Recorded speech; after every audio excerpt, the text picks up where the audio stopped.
Honda invited me to the press launch for the Honda Navi. I think we're about to get on a ferry. MSRP is $1,807. I really want to put Navis on it and go off-road.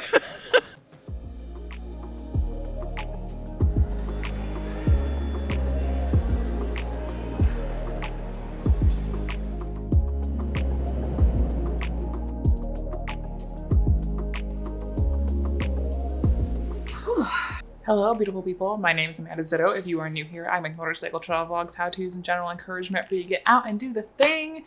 And as you would have seen by the footage before this, we got on a plane and we are now in LA. Not something that I normally do. I don't think I've been on a plane in 3 years. I like to go overland. You guys know my style. But the exciting news is that I am out here because Honda invited me to the press launch for the Honda Navi, which is this cute little baby of a scooter and a Grom that I'm very excited to ride tomorrow. And this place is very swanky, and my redneck white trash self feels very out of place right now. But I did get this cute little speaker. Look at this. It's so cute. But I'll talk more about the bike tomorrow.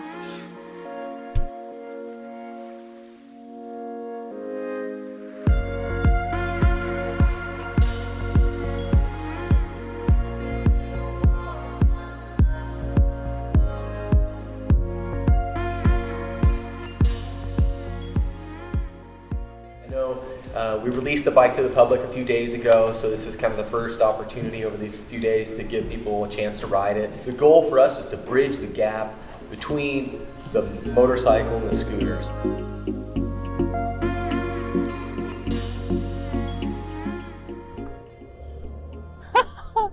Oh, it's so cute. Wide open, going 45.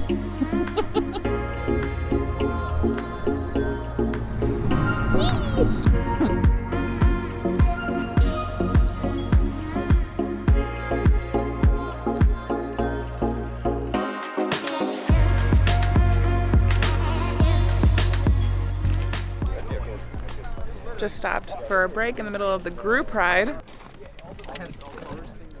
Look, there's a snack bag. Oh, I'm so excited. I'm so happy. I'm in heaven. Jess got like the full-on backpack. Yeah. And there's a zipper. Fancy schmancy.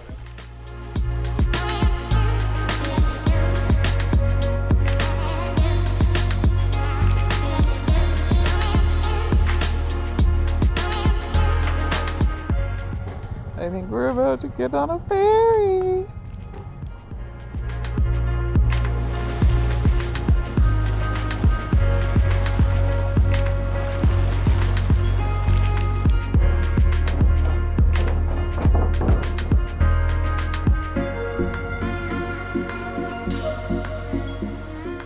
Okay, I've gotten to ride this bike for a little bit now. First, let's talk about tech specs. It's 110 cc's. I think it's like 109.7 or something like that if you want to get technical. I'll put it on the screen.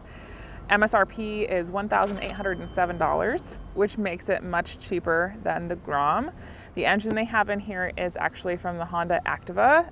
There's a couple parts that are different to make it mount to the frame and anything like that, but when I asked the organizers, they're like, yeah, it's pretty much the 110cc Honda Activa engine, if you're familiar with those scooters, which means it has an automatic transmission. It's super approachable for beginner riders, and that is really what Honda is marketing this bike for, is beginner riders. You're removing one of the barriers for new riders is learning manual clutch, manual transmission, which can be really intimidating for people who maybe didn't grow up with manual vehicles. That engine is in the rear end, which is why it leaves this gap here in the front for this beautiful little storage box that is bigger than it looks.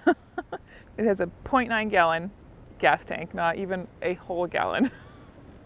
But it does get 110 miles per gallon. It also has an analog speedometer, which I'm a fan of coming from a vintage motorcycle background. It is carbureted and belt driven. The belt is enclosed, so it's a lot harder to get filthy. Inverted telescopic front forks and a single shock in the back on one side. Pressed steel wheels, front wheel is 12 inches, rear is 10. I feel like the rear wheel could be a little bit fatter for my taste, especially once you start going over 45 miles per hour. The back end feels a little bit wriggly. drum brakes. It is also 236 pounds wet, which I believe there's only like a 10-pound difference between this and the Grom. Seat height is 30.1 inches. I believe the Grom seat height is also 30 inches. I am 5'7" with about a 29-inch inseam. I didn't have any issues touching the ground. 6.1 inches of ground clearance, which I believe is about only a half an inch different than my 2016 Honda CB500X. Super long maintenance intervals at 2,500 miles for oil changes and 10,000 miles for the air filter. The bike comes in 4 colors: red, green, ranger green, and nut brown. The green and the red are going to probably be the most available, and the nut brown and the ranger green are probably going to be a little bit harder to find.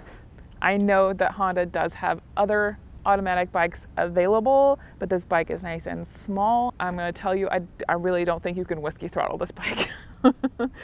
Like I said, an easier entry point with the automatic transmission, probably easier also on the wallet than getting a Grom, but you still get the look of having a motorcycle instead of a scooter. Scheduled release for this bike is in January 2022. Even as an experienced motorcyclist with multiple motorcycles, I would love to have this bike just for jotting around town, running back and forth to the grocery store. I've had a blast on this bike today. I'm trying to convince Honda to let me take it off-road. I think it would be so much fun to put some Navis on this and take it off-road and go motorcycle camping for a few days. The other thing that I forgot to mention is that there are passenger pegs and you can put another person on the back.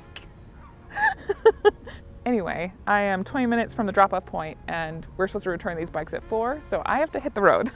Man, I am not ready to give this bike back. Look what the Navi dragged in.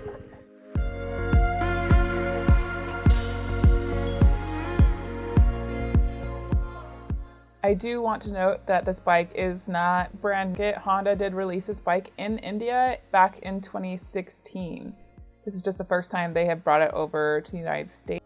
And for those who are going to ask me, because I forgot to mention it, it has a horsepower of about 8, which is only a little shy of the Grom. However, the power delivery feels totally different because the Navi is carbureted and the Grom is fuel injected. The Grom also has a few more cc's on the Navi, so that makes sense.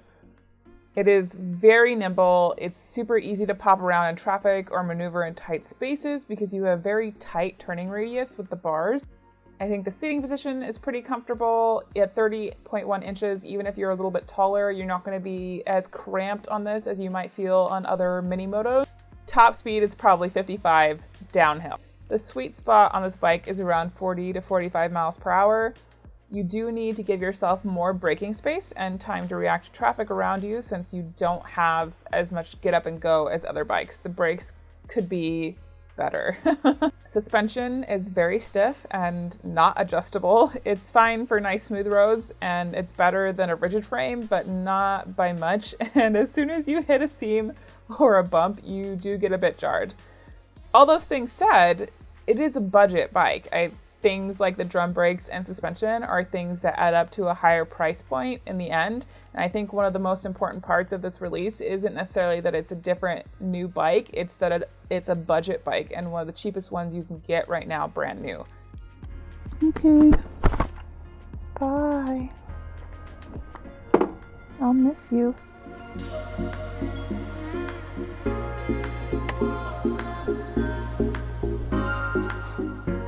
Wow, that was a hell of a day. I had an absolute blast in the Navi. I had so much fun today. I talked to so many really rad, wonderful human beings, including all of the wonderful people at Honda who made this event possible. I just want to say thank you to Honda again for inviting me to this, making it possible for me to come down here, and also lending me the Africa Twin while I was here, like as a get-around bike.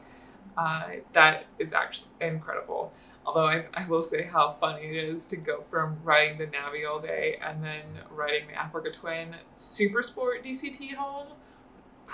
Wow, you want to talk about whole different ends of the spectrum.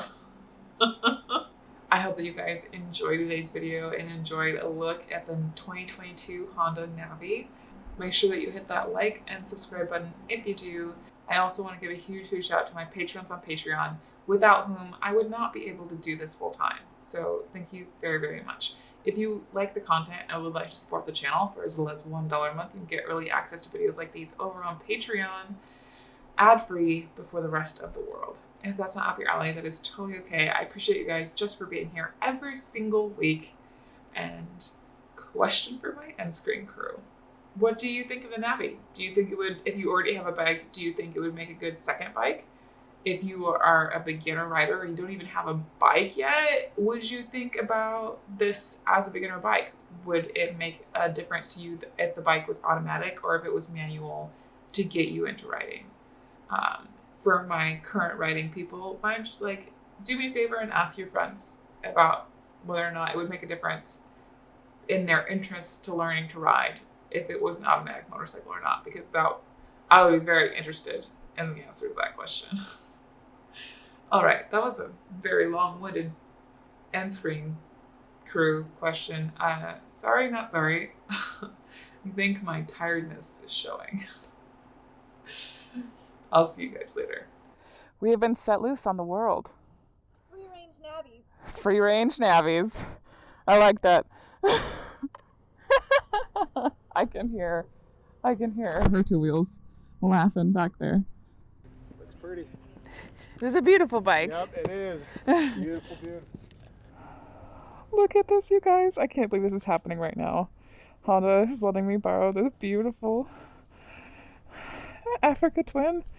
Can you hear my heavy breathing? I'm so excited right now. Oh, it sounds so good.